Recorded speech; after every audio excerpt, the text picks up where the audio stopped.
Bismillahirrahmanirrahim. Assalamualaikum warahmatullahi wabarakatuh. Alhamdulillahi rabbil alamin. Wabihi nasta'inu ala amuri dunya waddin. Wassalatu wassalamu ala asyrafil anbiya wal mursalin. Nabiyina Muhammadin wa ala alihi wa ashabi ajma'in. Wa man tabi'ahum bi ihsanin ila yaumiddin, amma ba'd. Para pemirsa yang dimuliakan Allah Subhanahu wa taala. Alhamdulillah, bersyukur kita kepada Allah Subhanahu wa taala. Di kesempatan kali ini Allah Subhanahu wa taala mengizinkan kita bertemu dalam majelis yang mulia insyaallah.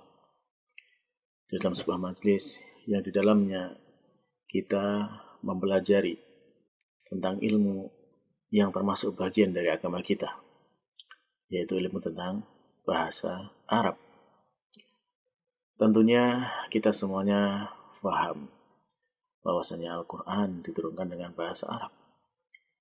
Sunnah Nabi Muhammad SAW disampaikan kepada kita dengan bahasa Arab. Dan syariat Islam ini juga nyampe kepada kita dengan bahasa Arab. Maka tentu bahasa Arab ini sangat penting untuk kita pelajari dan kita pahami.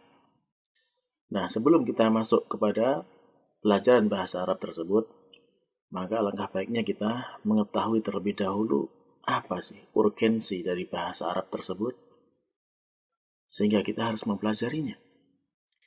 Nah, maka pada kesempatan kali ini saya akan membacakan apa yang telah ditulis oleh Shadiq bin Muhammad Al-Hadi dengan judul Ahamiyatul Lughah Al-Arabiyyah wa mumayyizatuha, tentang urgensi bahasa Arab dan juga keistimewaan dari bahasa Arab tersebut.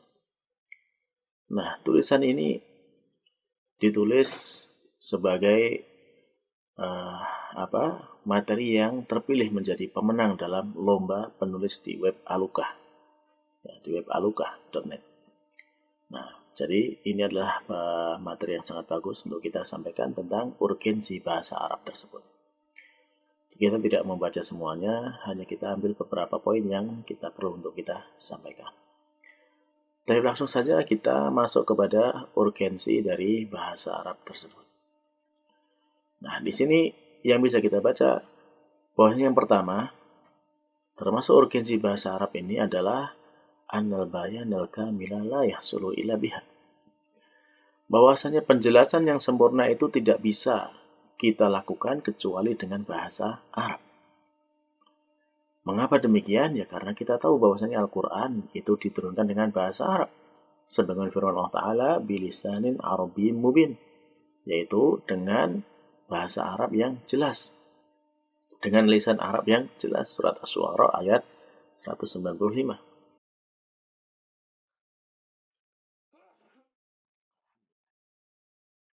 Maka ini menunjukkan bahwasanya ketika Al-Quran diturunkan dengan lisan Arab, dengan bahasa Arab ini, nah untuk bisa memahaminya dengan sempurna ya harus dengan menggunakan penjelasan bahasa Arab.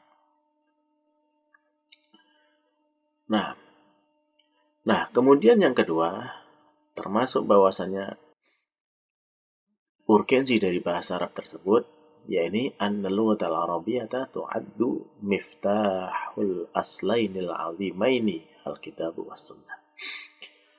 Bahwasanya bahasa Arab itu ya terhitung sebagai kunci dari dua dasar sumber yang utama, yang agung, yaitu Alkitab dan As-Sunnah. Alkitab dan As-Sunnah kita paham semuanya adalah dengan bahasa Arab. Maka untuk bisa mengetahui tentang kandungan, tentang rahasia, dan semua yang terkandung dalam Al-Quran dan Sunnah, maka tidak bisa tidak harus dengan bahasa Arab. Maka bahasa Arab menjadi kunci untuk kedua sumber tersebut. Maka bahasa Arab itu menjadi sarana untuk menyampaikan kita kepada rahasia dari Al-Quran dan Sunnah. Dan juga menyampaikan kita kepada pemahaman tentang detail dan dalamnya kandungan dari Al-Quran dan Sunnah. Dan kita juga bisa mengetahui tentang kaitan yang erat antara bahasa Arab itu dengan Al-Quran, yang mana Al-Quran ini diturunkan sebagai kitab yang terjaga. Maka demikian juga Allah Subhanahu wa Ta'ala menjadikan bahasa Arab itu juga terjaga sebagaimana terjaganya Al-Quran. Maka keterkaitan antara bahasa Arab dengan Al-Quran ini menjadi sebab ya abadinya bahasa Arab tersebut dan tersebarnya bahasa Arab tersebut.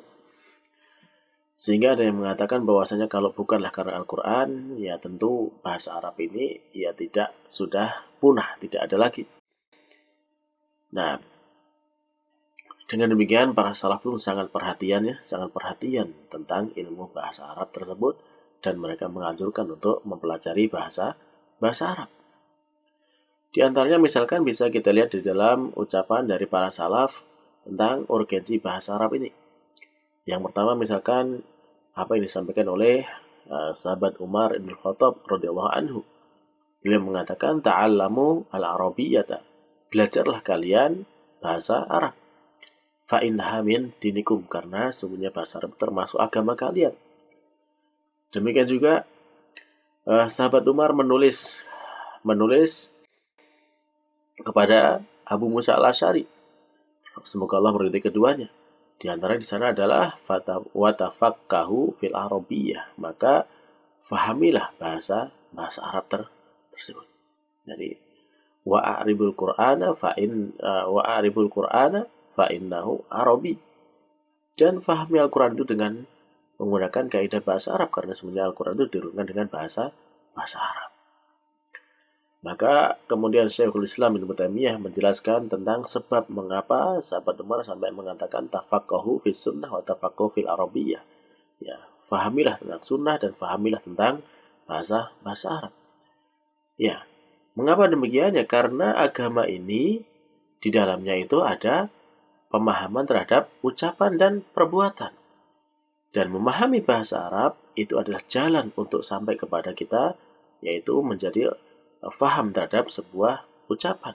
Sedangkan memahami syariat itu adalah jalan untuk kita sampai kepada pemahaman terhadap amal perbuatan. Maka dua-duanya diwasiatkan sahabat Umar kepada sahabat Abu Musa al-Asy'ari. Nah, demikian juga berikutnya bisa kita ambil ucapan dari Imam Syafi'i. Yang maksudnya beliau mengatakan annahu kal milhi fit ta'ami la yastaghna anhu. Jadi nahwu itu ibaratnya seperti garam pada makanan. Ya tidak bisa tidak, itu harus ada di dalam makanan tersebut. Maka demikian juga ilmu nahwu itu harus ada di dalam bahasa kita, bahasa Al-Quran, bahasa Arab tersebut. Nah demikian juga Syekhul Islam Ibnu Taimiyah, beliau mengatakan bahwasanya sungguhnya Allah ketika menurunkan kitabnya dengan bahasa Arab dan menjadikan Rasulnya itu menyampaikan tentang kitab ini dan juga hikmah ini dengan bahasa Arab, dan menjadikanlah orang-orang terdahulu dari umat ini mereka berbicara dengan bahasa Arab, ya, maka tidak ada jalan untuk bisa menerapkan agama ini dengan benar dan mengetahui tentang kandungan agama ini secara benar, melainkan dengan menerapkan bahasanya, yaitu bahasa Arab. Maka jadilah pengetahuan kita tentang agama itu bisa diraih dengan bahasa Arab. Dan yang paling dekat bagi kita semuanya untuk menjalankan syiar-syiar agama ini adalah dengan memahami bahasa Arab. Maka ini sangat penting sekali kita memahami bahasa Arab tersebut. Nah, Imam Syafi'i pun juga mengatakan bahwasannya ketika tidaklah beliau ditanya dengan suatu permasalahan dari masalah-masalah fikih, melainkan beliau menjawabnya berdasarkan kaidah-kaidah nahwu.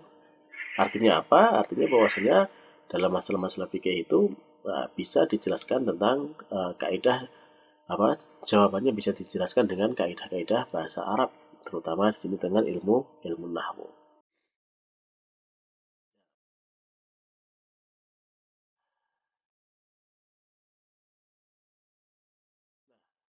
Kemudian yang berikutnya, ya termasuk yang poin kedua, bahwasanya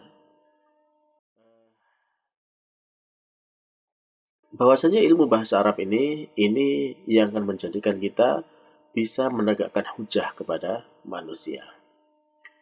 Yang mana kalau kita lihat dalam firman Allah Subhanahu wa taala, ya ayyuhalladzina amanu kunu qawwamina bil qisti syuhada'a lillah. An-Nisa ayat 135.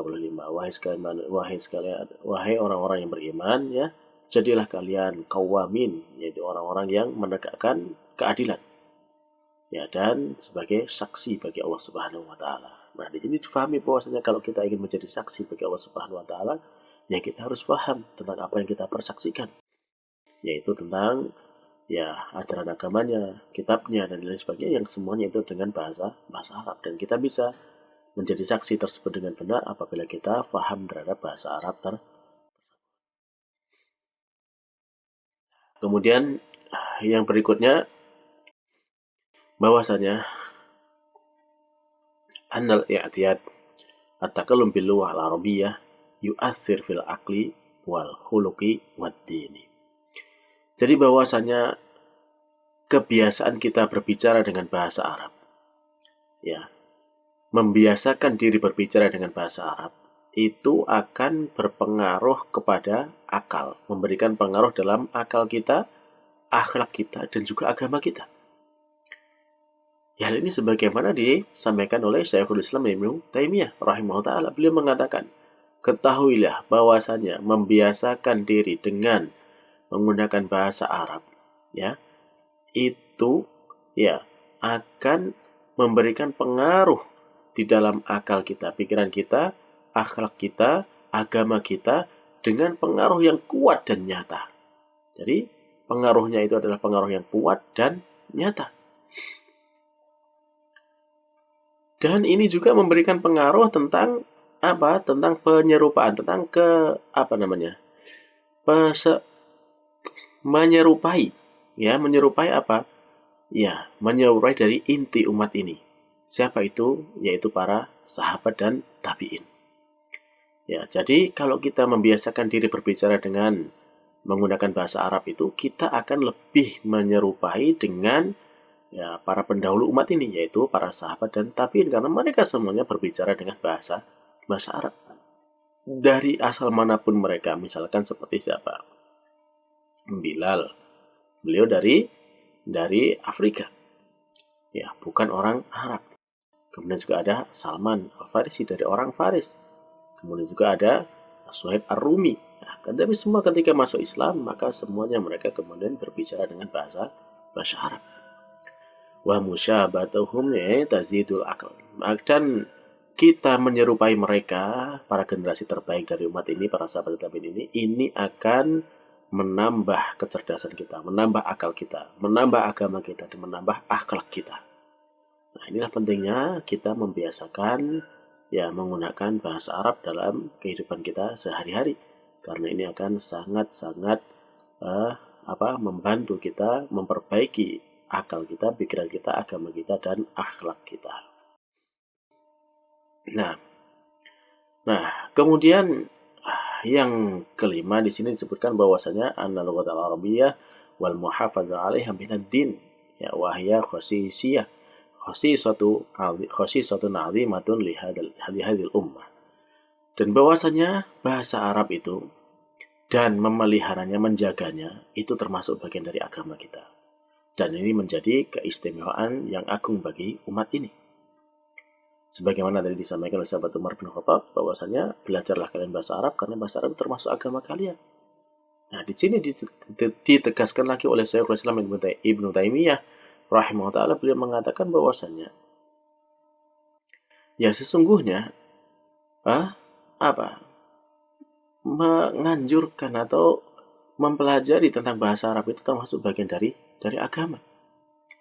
Dan mengetahui tentang bahasa Arab itu adalah fardu wajib, ya, perkara yang fardu dan perkara yang wajib. Mengapa demikian? Karena sesungguhnya memahami Alkitab dan As-Sunnah itu adalah perkara yang wajib. Kita selaku umat Islam nggak boleh kita tidak paham kitab dan Sunnah.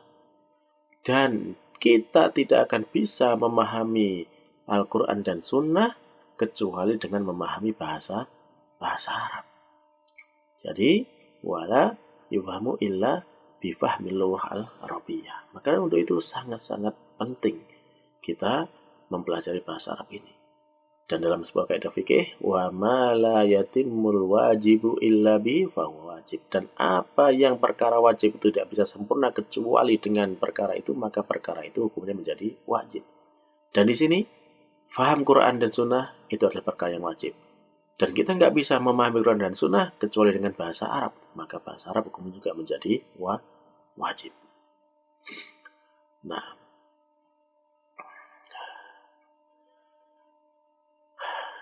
maka di sini kemudian disebutkan bahwasanya ya ada yang wajib secara fardu ain dan juga ada wajib yang secara fardu kifayah.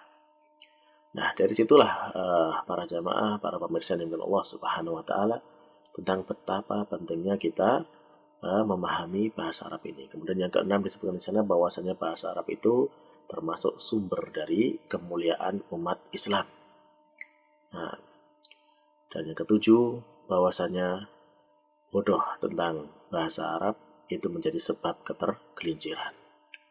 Nah, inilah adalah 7 poin yang disampaikan oleh mu'alif di sini terkait dengan urgensi dari bahasa Arab tersebut.